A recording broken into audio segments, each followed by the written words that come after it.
Maraming salamat po sa pagtangkilik ng ating video. Hinihikayat ko po kayong mag-like and subscribe para ma-update kayo sa susunod na nakabanata. Tara at umpisahan na natin. Ang mukha ng babaeng ito ay maituturing na isang magandang halimbawa ng isang Oriental beauty para kay Gerald. Napailing si Gerald at mabilis siyang tumakbo papunta sa kanya para suriin ang kanyang pulso habang nagtatanong, "Okay ka lang ba?" Walang natanggap na sagot si Gerald at naisip niya na nawalan siya ng malay dahil sa sobrang dami ng dugo. Magiging malala ang mga sugat mo kung hindi kita nakita ng mas maaga, naisip ni Gerald sa kanyang sarili nang sumugod siya papunta sa Yane Family Manor. Madaling araw na nang dahan-dahang iminulat ni Gunther ang kanyang mga mata sa umaalingasaw na amoy ng gamot. Sinuri niya ang paligid at nakita niyang nasa isang mamahalin na kwarto siya. Bigla siyang sumigaw nang umupo siya. May nagbihis sa kanya ng pajama. Ito lang ang naging reaksyon niya dahil natural sa mga kababaihan na maging sensitibo na pinapalitan ng damit ng ibang tao. Ito ay lalo na para kay na medyo tradisyonal ang pag-iisip. Gayunpaman, napansin niya na binalutan din ng tao ang mga sugat sa kanyang tiyan, ngunit malinaw rin na hindi siya makakaalis sa lugar na ito. Pilit niyang kinaladkad ang sugatan pa rin niyang katawan mula sa kama hanggang sa nakabangon siya. Nang buksan niya ang pinto, nakita niya ang isang maliit na bahagi ng isang patio, at ang kanyang mga lumang damit na nakasabit sa isang rack kung saan kasalukuyan itong nakatayo sa tabi ng isang binata. Ang lalaki ay nakaharap sa courtyard habang nakatingin sa isang larawan.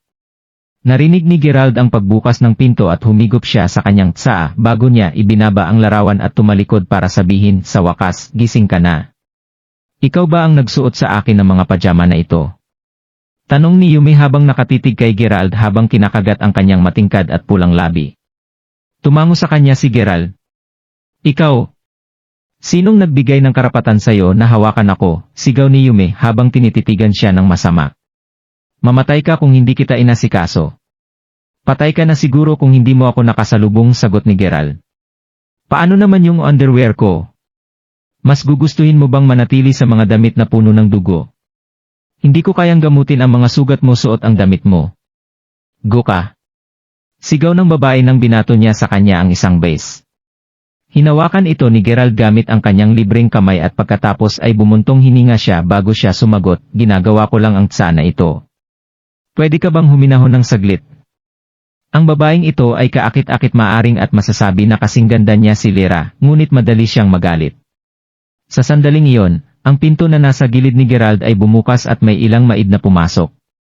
Nagsalita ang isa sa kanila, "Inimbitahan ka ni Moriarty na pumunta sa sala para pag-usapan ang ilang bagay, sir." "Sige," sagot ni Gerald. Si Gerald ay kasalukuyang makikita sa Main Manor na inayos ni Wagner para sa kanya, para maiwasan niyang makatagpo ng pagkagambala mula sa mga hindi kinakailangang tao. Matapos marinig ang sagot niya, lumingon ang mga katulong sa babaeng nasa tabi niya habang ang isa pang kasambahay ay nagsalita, "Naku! Bakit ka bumangon sa kama, miss? Kalalagay lang namin ng mga bandaji sa katawan mo kaya hindi ka dapat masyadong gumalaw." "Ano iyon? Kayo ba ang nagbandaji sa akin?" Paano naman yung damit ko?" "Well, syempre kami ang nagpalit ng mga damit mo. Ginawa namin ito kaagad pagkatapos kang dalhin dito ng master," sagot ng isa pang maid. Nang marinig iyon, tumingin si kay Gerald habang iniisip. "Parang nagkamali ako kasi pinagbintangan ko siya isang bagay na hindi niya ginawa." "Bakit sinabi mo na ginawa mo ang lahat ng iyon kung hindi mo naman ginawa ang alinman sa mga iyon?" tanong ni Yumi. "Hindi ko sinabi na ginawa ko iyon. Ikaw lang ang gumawa ng assumption sa nangyari," sagot ni Gerald habang umiiling at pilit siyang nakangiti. Regardless, oras na para mag-apply muli ng gamot sa kanya. Tandaan niyo na mag-apply sa kanya ng medicine kada 3 hours para walang may iwan na peklat sa tiyan niya kapag naging magaling na ang mga sugat niya, dagdag pa ni Gerald habang nakangiti siya sa isa sa mga kasambahay. "Opo, sir." Kasunod nito ay ngumiti siya habang tumatango kay bago siya umalis para salubungin si Wagner. Habang pinagmamasdan siyang umalis, bigla na lamang napaisip ni bakit parang pamilyar ang taong iyon. Siguro dahil iniligtas niya ako. Nang makaalis si Gerald, ang mga kasambahay ay agad na nagkukumpulan sa kanya bago nila sinabi, "Excuse me, miss, pero napakaganda mo. Sa totoo lang, ikaw na siguro ang pinakamagandang babae na nakita namin sa planetang ito." Nang marinig ang kanilang mga salita ng paghanga, agad na yumuko si para itago ang kanyang namumulang pisngi. "Salamat sa mga compliments nyo. At saka salamat sa pagligtas sa akin. Walang problema, miss. Speaking of which, paano ka nasaktan? Malala ang mga sugat mo kagabi at sa sinabi sa amin ni Master na hindi lang isang ordinaryong dagger ang sinaksak sa katawan mo, gulat na tinanong ng isa pang katulong habang dahan-dahang inalalayan siya ng grupo ng mga katulong pabalik sa kwarto. Para naman kay Gerald, tinawagan siya ni Wagner para pumunta sila kay Master Ghost sa Langburn Church na matatagpuan sa Langburn Mountain, tulad ng itinuro ni Wagner sa kanya noong nakaraang araw. Noong nakaraan, hindi naniniwala si Gerald sa mga taong tinatawag na Masters of Fortune Telling. Naisip niya lang na sila ay mga taong mahilig manlinlang sa iba. Gayunpaman, nagbago ang kanyang pananaw nang malaman niya ang tungkol sa matandang pulubi sa mural. Bukod sa lahat ng mga mahiwagang bagong karanasan na pinagdaanan niya, may isa pang dahilan kung bakit naniniwala si Gerald kay Master Ghost. Alam niya na nahulaan ni Master Ghost ang mga kaganapan na mangyayari kay Alice, Wagner, at maging sa pamilyang Minchal, at ang lahat ng sinabi niya sa huli ay nagkatotoo.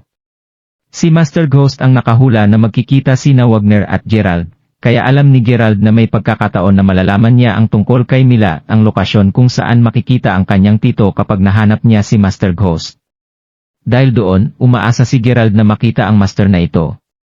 Matatagpuan ang Langburn Mountain sa isang mountain ridge sa hilaga ng Halimark City. Ang lugar na ito ay napapalibutan ng mga bangin at lumang pine tree. Kung tatayo ang isang tao sa tuktok ng bundok, makikita nila ang kabuuan ng Halimark City. Malaki ang city kaya makikita ng sinuman na nasa bundok na nagtatagpo ang city horizon at ang kalangitan, para bang parte ng kalangitan ang Halimark City dahil konektado ang mga ito sa bandang dulo. Kung titingin ka sa ilalim mula sa mataas na bundok, may isip mo na nasa loob ng posporo ang libo-libong tao na nagkukumpulan sa isang espasyo. May isip ng kahit sinong mga taong makakita nito na ang mga tao ay masyadong maliit lamang at walang halaga.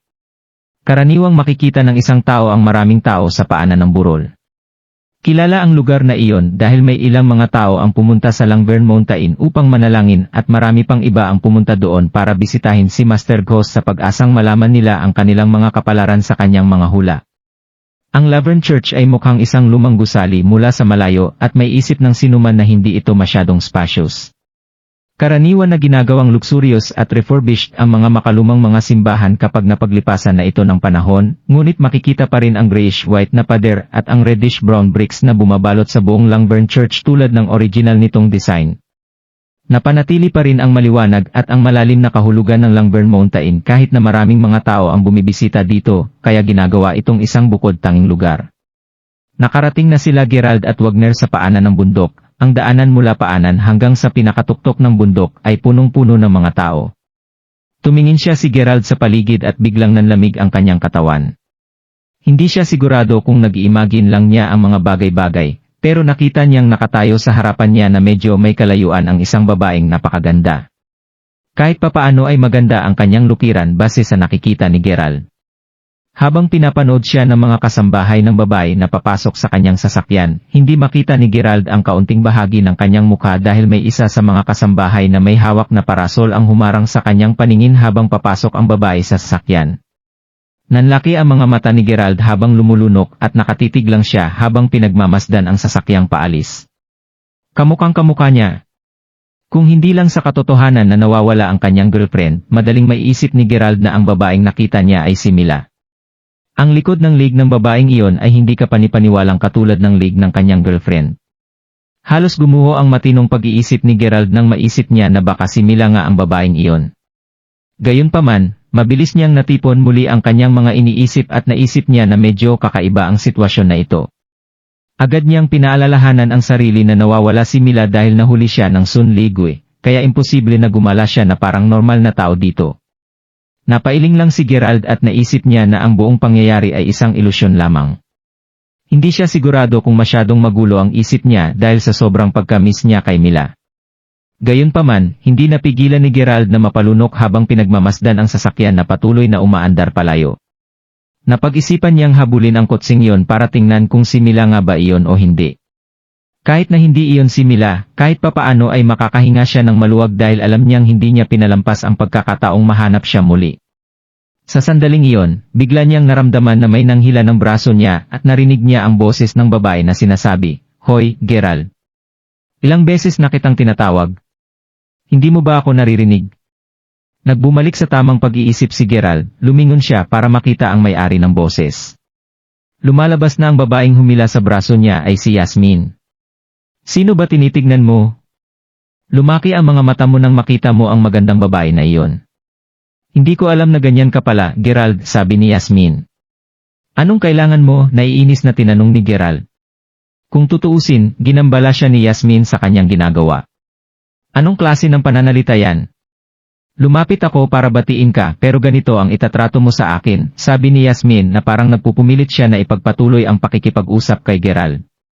Huminga ng malalim si Gerald at muling tumingin sa sakyan. Gayunpaman, nawala na ito sa kanyang paningin. Pagkatapos niya itong pag-isipan, napagtanto niya na baka masyado lang siyang nag-overthink. Naging awkward tuloy na naging masungit siya kay Yasmin kanina lalo na't enthusiastic si Yasmin na makausap siya kanina. Malalim lang ang iniisip ko kanina. Sorry, casual na sumagot si Gerald.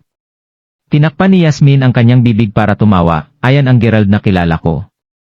Haha! Kung nagustuhan mo ang mga ganitong video, huwag mong kalimutan mag-like and subscribe. Panoorin mo na rin ang mga naunang kabanata para lalong maubos ang oras mo.